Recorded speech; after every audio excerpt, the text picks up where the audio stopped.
রাজনীতির মঞ্চে কখনো কখনো এমন নাটক মঞ্চস্থ করা হয় যার চিত্রনাট্য কেউ লেখে না, কিন্তু পর্দা উঠাতেই দর্শক বুঝে যায় এটা আর সাধারণ ঘটনা নয়। ত্রয়োদশ জাতীয় সংসদ নির্বাচনের মাঝখানে ঠিক তেমনই এক অদ্ভুত রাজনৈতিক নাটক শুরু হয়ে গেছে। আর এই নাটকের কেন্দ্রে রয়েছে বাংলাদেশ জাতীয়তাবাদী দল বিএনপি। কিন্তু এই গল্পে বিএনপি নায়ক নয়, বরং নিজেরাই তৈরি করা এক ফাঁদে জড়িয়ে পড়েছে বারবার ঘুরে ঘুরে। নাটকের শুরু যেভাবে গল্পের শুরু হয়েছিল মনোনয়ন তালিকা সেই রহস্যময় চমক দিয়ে, রুমিন ফারহানার মতো পরিচিত মুখ, এমনকি একাধিক হেভি ওয়েট নেতাকে হঠাৎ করে বাদ দেওয়া হলো। সেই দিনই প্রশ্ন উঠেছিল, এটা কি আত্মঘাতী সিদ্ধান্ত নাকি গভীর কোনো কৌশল? অনেকে ভেবেছিল এই নেতারা স্বতন্ত্র হয়ে জিতবে, পরে আবার মূল দলে ফিরবেন। দল বলবে চেষ্টা তো করা হয়েছিল।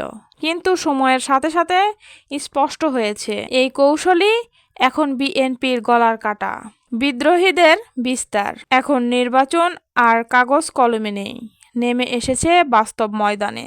সারা দেশে অন্তত 94টি আসনে বিএনপির প্রার্থীরা বুক চিতিয়ে লড়ছে। এই বিদ্রোহী শুধু দলীয় শৃঙ্খলা ভাঙেনি, এটা জন্ম দিয়েছে নতুন এক রাজনৈতিক সমীকরণ। ভোটার যখন কেন্দ্রে যাবে, ধানের শীষের পাশেই দেখবে একই আদর্শের আরেক প্রার্থী। এই দ্বিধা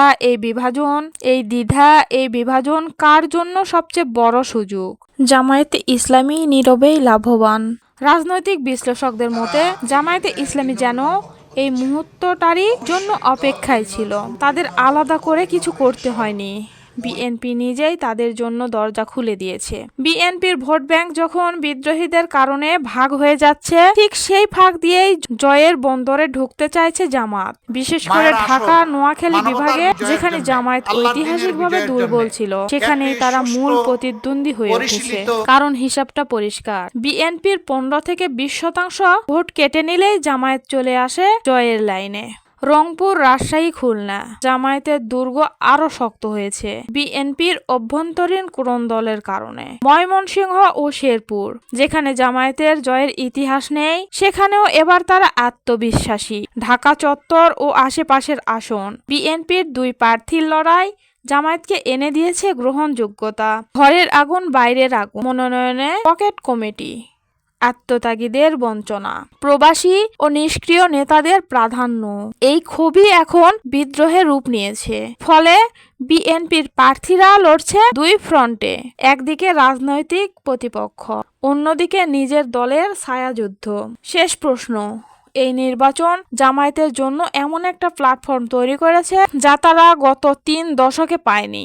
আর সেই সুযোগের মূল চাবিকাঠি বিএনপির বিদ্রোহী প্রার্থীরা। এখন প্রশ্ন একটাই, বিএনপি কি সময় থাকতেই ঘরের আগুন নেভাতে পারবে, নাকি ভোট গণনার পর দেখা যাবে জামায়াত শুধু হারানো আসনই ফিরে পায়নি, বরং বিএনপির দুর্গে নিজেদের পতাকা গেঁথে দিয়েছে? এর উত্তর দিবে ব্যালট, আর পুরো দেশ তাকিয়ে রয়েছে সেই দিনের আশায়। ভিডিওটি ভালো লাগলে অবশ্যই আমার চ্যানেলটিকে সাবস্ক্রাইব করে পাশে থাকবেন। ধন্যবাদ।